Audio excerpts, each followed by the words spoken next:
अस्सलाम वालेकुम students, welcome to the chemistry class. आज का हमारा केमिस्ट्री का टॉपिक है एलिमेंट। एलिमेंट के बारे में पढ़ने से पहले मैं आपको कुछ उसकी बैकग्राउंड बता देती हूँ। पहले के दौर में जब एलिमेंट को डिस्कवर किया गया था तब सिर्फ 9 एलिमेंट्स थे। और वो एलिमेंट्स कौन से थे? वो एलिमेंट्स थे carbon, gold, silver, tin, mercury, lead, copper, iron और सल्फर। जब स्टार्ट में एलिमेंट को डिस्कवर किया गया था तब 9 एलिमेंट्स डिस्कवर किए थे। उस ज़माने में ये तसव्वुर किया जाता था, ये ख्याल किया जाता था कि एलिमेंट्स जो होते हैं वो ऐसे सब्सटेंस होते हैं जिनको किसी आम प्रोसेस के ज़रिए, किसी आम केमिकल प्रोसेस के ज़रिए सिंपल पीसीज में चेंज नहीं किया जा सकता, इनको तोड़ा नहीं जा सकता। यहाँ तक कि 19th सेंचुरी के एंड तक हमारे पास सिर्फ 63 एलिमेंट डिस्कवर हुए थे और अब हमारे पास जो है टोटल 118 एलिमेंट है। ये भी पॉइंट नोट होने वाला है। टिल 19th सेंचुरी तक इनके पास हमारे पास जो एलिमेंट्स थे वो थे total 63 elements. Now we have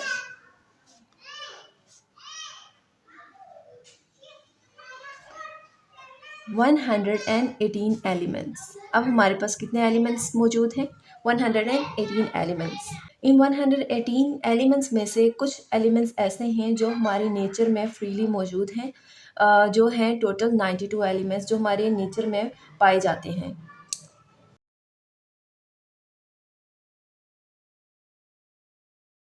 अब हम एलिमेंट्स की डेफिनेशन देख लेते हैं। एलिमेंट की डेफिनेशन में है कि एलिमेंट वो सब्सटेंस है जो एक तरह के एटम से मिलकर बना होता है, एक ही तरह के एटम से मिलकर बनता है, जिनका एटॉमिक नंबर सेम होता है और उनको डिकम्पोज करके, उनको तोड़ के, उनको सिंपलर पीसेस में नहीं किया जा सकता। मतलब उनको तोड़ के हम सिंपल पीसेस में चेंज नहीं कर सकते किसी भी आम प्रोसेस से।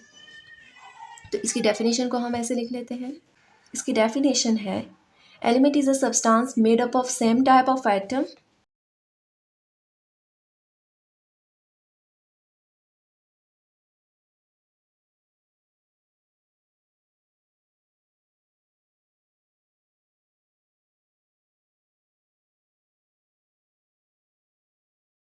इसकी डेफिनेशन में है कि element is a substance. Element एक वो सब्सटेंस है made up of same type of atoms, जो कि सेम टाइप ऑफ एटम से मिलके बना है, हैविंग सेम एटॉमिक नंबर, और उनका एटॉमिक नंबर सेम होता है, and can not be decompose, और उनको डिकम्पोज नहीं किया जा सकता, मतलब तोड़ा नहीं जा सकता इनटू सिंपल पीसीज, और सब्सटेंस सिंपल पीसीज में उनको तोड़ा नहीं जा सकता बाय ऑर्डिनरी केमिकल प्रोसेस। किसी आम से केमिकल प्रोसेस के ज़रिए इनको तोड़ा नहीं जा सकता। तो ये होगी इसकी डेफिनेशन। इस डेफिनेशन का मतलब ये है कि एक जो एलिमेंट होता है वो एक यूनिक तरह के एटम से मिलकर बनता है, जिसकी खास प्रॉपर्टीज़ होती हैं। एलिमेंट जो नेचर में पाए जाते हैं, जो नेचर में मौजूद होते हैं हमारे इर्द गिर्द, वो कंबाइन फॉर्म में भी हो सकते हैं और वो फ्री फॉर्म में भी हो सकते हैं। जितने भी एलिमेंट्स जो नेचुरली अकरिंग हैं, जो हमारी दुनिया में पाए जाते हैं, वो ज़मीन की अलग अलग जगहों पे उनकी परसेंटेज अलग अलग होती है। जैसे अर्थ क्रस्ट में इसकी परसेंटेज अलग है, ओशन में इनकी परसेंटेज अलग होगी, एटमॉस्फेयर में इनकी परसेंटेज अलग होगी। जैसे आपके सामने ये एक टेबल शो हो रहा है, इसमें ऑक्सीजन की परसेंटेज 47 है और ओशन में 86% है, और एटमॉस्फेयर में देखें तो 21% है। मतलब कि अलग अलग जगहों पे एलिमेंट की परसेंटेज अलग अलग होती है, सेम नहीं होती। एलिमेंट्स जो हैं वो सॉलिड, लिक्विड, गैस भी हो सकते हैं। ज़्यादातर जो एलिमेंट्स अगर देखा जाए तो वो सॉलिड होते हैं। हम यहाँ पे लिख लेते हैं कि सॉलिड एलिमेंट कौन कौन से होते हैं।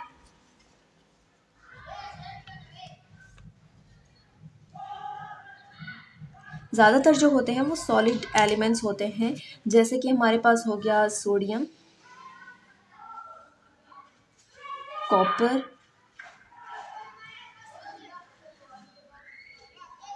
Zinc etcetera. क्योंकि सॉलिड एलिमेंट ज़्यादा हैं तो इनमें से मैं आपको कुछ एग्जांपल दे रही हूँ इसकी, जो कि सॉलिड एलिमेंट्स हैं। और इनमें से कुछ जो एलिमेंट होते हैं वो लिक्विड फॉर्म में भी होते हैं, कुछ लिक्विड एलिमेंट होते हैं।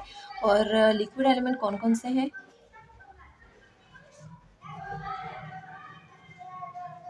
इनकी भी एग्जांपल देख लेते हैं। लिक्विड एलिमेंट में जैसे कि आ जाता है हमारे पास मरकरी, ब्रोमीन, मरकरी और ब्रोमीन। इसके अलावा सॉलिड भी हो गया, लिक्विड भी हो गया। अब हमारे पास रहता है गैस एलिमेंट। गैस एलिमेंट हमारे पास चंद ही गैस एलिमेंट होते हैं। इसके जो हमारे पास एलिमेंट्स हैं वो हैं हाइड्रोजन, क्लोरीन, ऑक्सीजन और नाइट्रोजन। जैसा कि मैंने आपको बताया कि एलिमेंट्स जो हैं हमारे पास सॉलिड, लिक्विड और गैस फॉर्म में हो सकते हैं। सॉलिड, लिक्विड और गैस एलिमेंट होते हैं और जो मेजॉरिटी होती है एलिमेंट्स की वो सॉलिड होती है और कुछ एलिमेंट्स जो हैं वो लिक्विड फॉर्म में भी होते हैं और कुछ गैस फॉर्म में भी होते हैं। तो ये मैंने इनकी एग्जांपल्स लिख दी हैं। अब इन एलिमेंट्स की प्रॉपर्टीज़ की बेस पर इन एलिमेंट्स को डिवाइड किया जाता है मेटल में, नॉन मेटल्स में और मेटलॉइड में। और तकरीबन 80% जो एलिमेंट्स होते हैं वो मेटल होते हैं। कुछ मेटल्स होते हैं, कुछ नॉन मेटल्स होते हैं और कुछ मेटलॉइड होते हैं।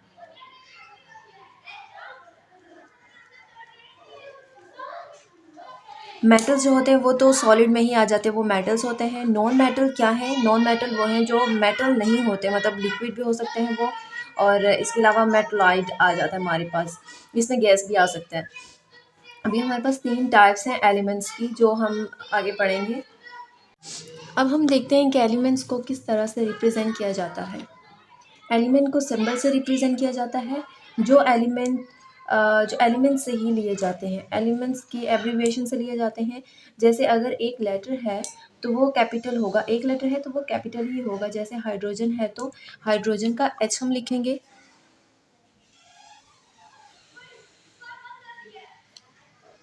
इनको सिंबल से रिप्रेजेंट किया जाता है। जैसे ये हाइड्रोजन है तो हाइड्रोजन का सिंबल हम इसका फर्स्ट लेटर होगा, अल्फ़ाबेट, फर्स्ट अल्फ़ाबेट एच है तो एच होगा।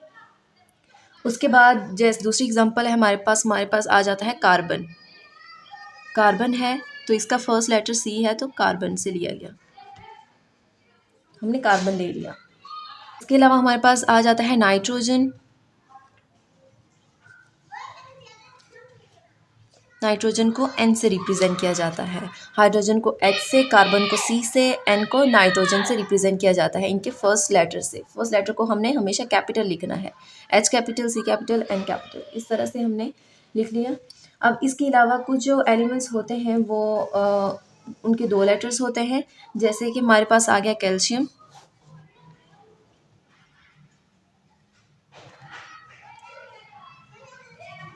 कैल्शियम को हमने रिप्रेजेंट करना है सी ए से। फर्स्ट 2 लेटर लिए इसके, सी फर्स्ट लेटर कैपिटल होगा, सेकंड लेटर स्मॉल होगा, सी ए। इसके अलावा हमारे पास दूसरा आ जाता है एग्जांपल सोडियम। सोडियम का हमने लेना है, इसका जो सिंबल होगा वो एस नहीं होगा, इसका सिंबल होगा एन ए। एन कैपिटल होगा, ए स्मॉल होगा। इसके थर्ड एग्जांपल हम देखते हैं तो जैसे क्लोरीन हो गया, क्लोरीन का C L, first letter capital होगा और सेकंड स्मॉल लेटर होगा। अब हम एलिमेंट की प्रॉपर्टी देखते हैं। एलिमेंट की प्रॉपर्टी क्या होती है? कोई भी एलिमेंट है उसकी यूनिक प्रॉपर्टी ये होती है कि उसकी वैलेंसी क्या है, मतलब कि उसके आउटर मोस्ट शेल में कितने इलेक्ट्रॉन्स हैं और वो दूसरे एलिमेंट्स के साथ उसकी कंबाइनिंग कैपेसिटी क्या है, कितने एलिमेंट्स को वो अपने साथ जोड़ सकता है। जैसे कि यहाँ पे हम कुछ कंपाउंड लेते हैं। हमारे पास एक कंपाउंड हो गया क्लोरीन, दूसरा हमारे पास कंपाउंड हो गया ऑक्सीजन के साथ, तीसरा हमारे पास हो गया नाइट्रोजन के साथ और थर्ड हमारे पास हो गया कार्बन के साथ।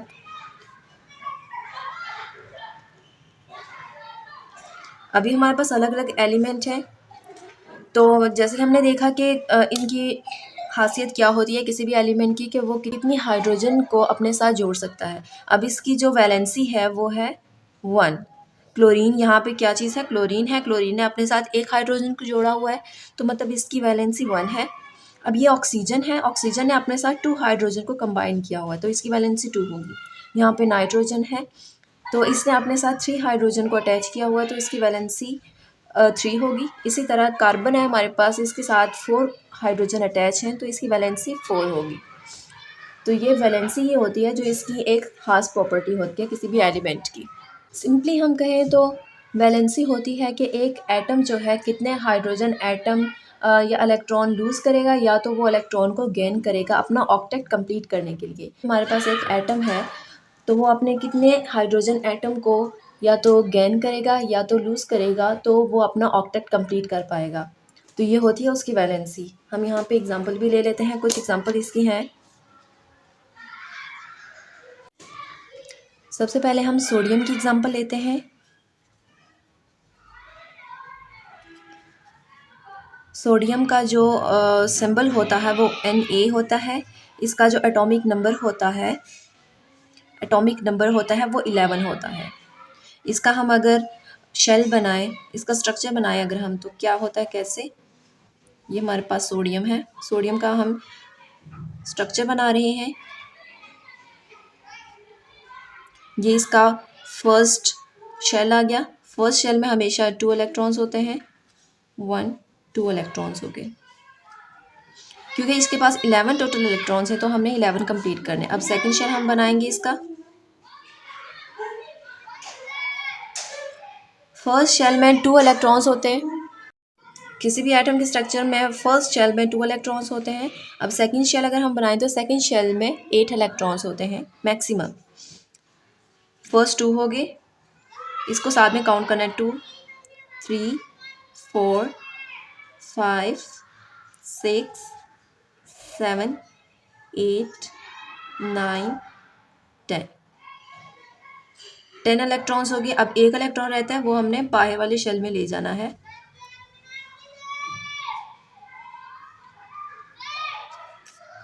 लास्ट शेल हमारे पास आ गया, इसमें हमने एक इलेक्ट्रॉन बना दिया।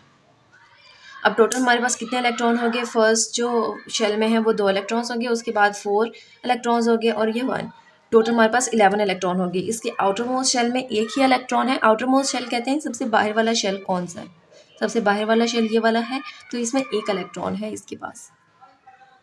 तो अब ये क्या करेगा, इसको या तो गेन करेगा, कितने इलेक्ट्रॉन ये गेन कर सकता है अपना ऑक्टेट कंप्लीट करने के लिए। ऑक्टेट होता है कि आउटर मोस्ट शेल में 8 इलेक्ट्रॉन्स होने चाहिए, मैक्सिमम 8 इलेक्ट्रॉन होते हैं किसी भी शेल में, और ऑक्टेट कंप्लीट करने के लिए उसको 8 चाहिए इलेक्ट्रॉन्स। तो ये 8 तो कंप्लीट करना इसके लिए मुश्किल होगा, तो ये क्या करेगा, अपना ये एक इलेक्ट्रॉन जो होगा वो दे देगा। अब भी इसके पास एक ही क्योंकि इलेक्ट्रॉन है तो ये 7 इलेक्ट्रॉन गेन करना इसके लिए मुश्किल होगा, तो ये अपना एक इलेक्ट्रॉन दे देगा दूसरे एटम को। दूसरी एग्जांपल हम इसकी ले लेते हैं, मैग्नीशियम।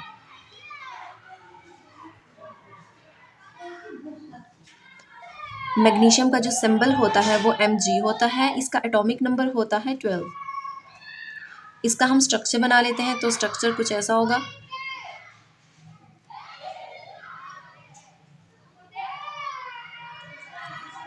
फर्स्ट शेल में हमारे पास 2 इलेक्ट्रॉन्स हो गए।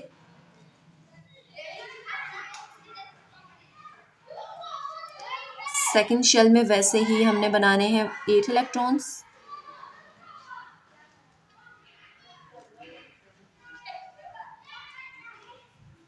टोटल कितने इलेक्ट्रॉन्स हो गए, 8 और इस शेल में हो गए, और 2 इस शेल में हो गए, 10 इलेक्ट्रॉन्स हो गए। हमारे पास 12 है, तो 2 हमने आउटर शेल में कर देने। यहाँ बना लेते हैं हम दोनों इलेक्ट्रॉन्स। अब इसके पास आउटर मोस्ट शेल में 2 इलेक्ट्रॉन्स आ गए। अब इसको इसका ऑक्टेट कंप्लीट करने के लिए कितने इलेक्ट्रॉन्स चाहिए, 6 इलेक्ट्रॉन इसको चाहिए अपना ऑक्टेट कंप्लीट करने के लिए। 8 इलेक्ट्रॉन अपने आउटर मोस्ट में कंप्लीट करने के लिए, तो ये इसके लिए मुश्किल होगा कि ये 6 इलेक्ट्रॉन्स गेन करे। तो ये अपने ये 2 इलेक्ट्रॉन्स जो होंगे वो लूज़ कर देगा। जैसे कि ये अपना एक इलेक्ट्रॉन लूज़ करेगा, वैसे ही ये भी अपना 2 इलेक्ट्रॉन जो इसके पास हैं वो दूसरे एटम को दे देगा। ये जब अपने ये 2 इलेक्ट्रॉन्स दूसरे एटम को दे देगा, तब इसके पास ये वाला जो शेल होगा ये ख़त्म हो जाएगा, तो ये दूसरा शेल आ जाएगा। दूसरे शेल में इसके पास ऑक्टेट कंप्लीट है, मतलब पूरे 8 इलेक्ट्रॉन्स इसके पास कंप्लीट है। थर्ड एग्जांपल ऐसे ही हम ले लेते हैं एल्यूमिनियम की।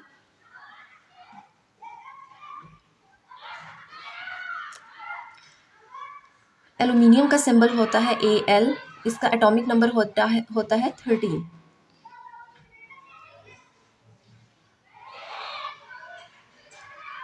इसका भी हम स्ट्रक्चर ऐसे ही ड्रॉ कर लेते हैं। फर्स्ट शेल में 2 इलेक्ट्रॉन्स आ गए, सेकंड शेल में हमारे पास 8 इलेक्ट्रॉन्स आ गए। ऐसे ही हमने थर्ड शेल भी बनाना है। थर्ड शेल में हमारे पास कितने इलेक्ट्रॉन बचे? 1 इलेक्ट्रॉन यहाँ हम बना देते हैं। इसके आउटर मोस्ट शेल में 3 इलेक्ट्रॉन्स हैं, तो इसको अपना ऑक्टेट कंप्लीट करने के लिए 5 इलेक्ट्रॉन्स और चाहिए। अब 5 इसको गेन करना मुश्किल होगा, तो ये अपने ये 3 जो इलेक्ट्रॉन होंगे आउटर मोस्ट शेल से, ये भी लूज़ कर देगा, दूसरे एटम को दे देगा, तो ये इसका शेल ख़त्म हो जाएगा, तो इसके पास दूसरा शेल आ जाएगा। ये अंदर वाला जो शेल है इसमें 8 इलेक्ट्रॉन पूरे हैं, तो ये भी अपना ऑक्टेट इस तरह से कंप्लीट करेगा, अपना आउटर मोस्ट शेल से इलेक्ट्रॉन को लूज़ करके। तो ये तीनों एग्जांपल हमारे पास थी। इसको ये अपना 1 इलेक्ट्रॉन लूज़ करेगा, ये अपने 2 इलेक्ट्रॉन लूज़ करेगा, ये अपने 3 इलेक्ट्रॉन लूज़ करके अपना ऑक्टेट कंप्लीट कर लेगा, लूज़ करेगा यहाँ पे। अब गेन कैसे करेगा वो भी मैं आपको बता देती हूँ। नेक्स्ट हमारे पास एग्जांपल है जैसे नाइट्रोजन। पहली एग्जांपल हम लेते हैं नाइट्रोजन की। तो नाइट्रोजन का सिंबल होता है N और इसका एटॉमिक नंबर होता है 7 इसका एटॉमिक नंबर। इसका हम स्ट्रक्चर बना लेते हैं। N है, फर्स्ट शेल में हमारे पास 2 इलेक्ट्रॉन्स आ गए,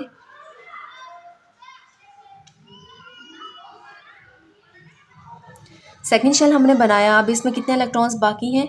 2 हो गए, 5 इलेक्ट्रॉन्स, 1 2 3 4 5 इलेक्ट्रॉन्स आ गए इसके पास। लेकिन फिर भी 5 इलेक्ट्रॉन्स तो इसके पास हैं, लेकिन फिर भी इसको कितने इलेक्ट्रॉन्स चाहिए अपना ऑक्टेट कंप्लीट करने के लिए? ऑक्टेट में कितने होते हैं? 8 इलेक्ट्रॉन्स होते हैं। 3 इलेक्ट्रॉन्स चाहिए इसको अपना ऑक्टेट कंप्लीट करने के लिए। अब ये 3 इलेक्ट्रॉन्स लेगा किसी दूसरे एटम से और यहाँ पे अपना ऑक्टेट कंप्लीट कर लेगा। इसको क्या करना है? इलेक्ट्रॉन्स को गेन करना है, लेना है। अब सेकंड हम एग्जांपल ले लेते हैं। ऑक्सीजन का एटॉमिक नंबर कितना होता है? 8 और इसका सिंबल होता है O। ऐसे ही हमने ऑक्सीजन को भी ड्रा कर लेना है। फर्स्ट शेल में हमारे पास 2 इलेक्ट्रॉन्स हो गए, सेकेंड शेल में हमने बना लेने हैं। अब इसके पास टोटल 8 इलेक्ट्रॉन्स हैं, तो यहाँ पे हमारे पास 6 इलेक्ट्रॉन्स आ जाएंगे। पहले वाली शेल में हमारे पास 2 इलेक्ट्रॉन्स चले गए, बाकी दूसरे शेल में हमारे पास 6 इलेक्ट्रॉन्स आ गए। अब इसको 2 इलेक्ट्रॉन और चाहिए अपना ऑक्टेट कंप्लीट करने के लिए। इसको कितने चाहिए? 2 इलेक्ट्रॉन चाहिए और इसको चाहिए 3 इलेक्ट्रॉन अपना ऑक्टेट कंप्लीट करने के लिए, तो ये गेन करेगा, ठीक है, ये लेगा, ये भी 2 इलेक्ट्रॉन्स गेन करेगा। थर्ड एग्जांपल हम इसी तरह ले लेते हैं। थर्ड हमारे पास एग्जांपल आ जाती है क्लोरीन की। क्लोरीन Cl से रिप्रेजेंट किया जाता है इसको और इसका एटॉमिक नंबर 17 होता है। हमने इसका स्ट्रक्चर भी ऐसे ड्रॉ करना है। फर्स्ट शेल में 2 इलेक्ट्रॉन्स आ गए, सेकेंड शेल में 8 इलेक्ट्रॉन्स बना देने हमने। टोटल हमारे पास 10 इलेक्ट्रॉन्स हो गए, क्योंकि इसके पास 17 है, टोटल 17 इसका एटॉमिक नंबर है, 17 इलेक्ट्रॉन्स है, तो बाकी जो इलेक्ट्रॉन्स होंगे वो हम यहाँ पे ड्रा कर लेंगे। अब इसके पास 7 इलेक्ट्रॉन, आउटर मोस्ट शेल में 7 इलेक्ट्रॉन्स आ गए, ठीक है, 7 इलेक्ट्रॉन्स आ गए। अब इसको कितने इलेक्ट्रॉन्स चाहिए? 1 ही इलेक्ट्रॉन उसको चाहिए कि वो अपना ऑक्टेट कंप्लीट करे। तो ये अपना ऑक्टेट में से, अपने आउटर मोस्ट शेल में से ये सारे इलेक्ट्रॉन देगा तो नहीं, क्योंकि इसको 1 ही चाहिए, तो ये दूसरे एटम से 1 इलेक्ट्रॉन लेगा और अपना ऑक्टेट कंप्लीट कर लेगा। तो ये भी क्या करेगा? गेन, 1 इलेक्ट्रॉन गेन करेगा। यहाँ तक समझ आ गया आपको? अब आपने यहाँ पे याद इस तरह से रखना है कि जिन एलिमेंट्स के पास 5 या 5 से ज़्यादा इलेक्ट्रॉन्स हों उनके आउटर मोस्ट शेल में, आखिरी शेल में उनके पास 5 या 5 से ज़्यादा इलेक्ट्रॉन्स हों, तो वो क्या करेगा? वो इलेक्ट्रॉन्स को गेन करेगा अपना ऑक्टेट कंप्लीट करने के लिए। और जिन एलिमेंट्स के पास 3 या 3 से कम इलेक्ट्रॉन होते हैं अपने आखिरी शेल में, आउटर मोस्ट शेल में, वो क्या करते हैं? उन इलेक्ट्रॉन को लूज़ कर देते हैं, उन इलेक्ट्रॉन्स को दूसरे एटम को दे देते हैं ताकि उनके पास उनका ऑक्टेट कंप्लीट रहे। तो यहाँ ख़त्म होता है हमारा आज का टॉपिक। मिलते हैं हमारे नेक्स्ट टॉपिक के साथ नेक्स्ट वीडियो में। तब तक के लिए अल्लाह हाफिज़।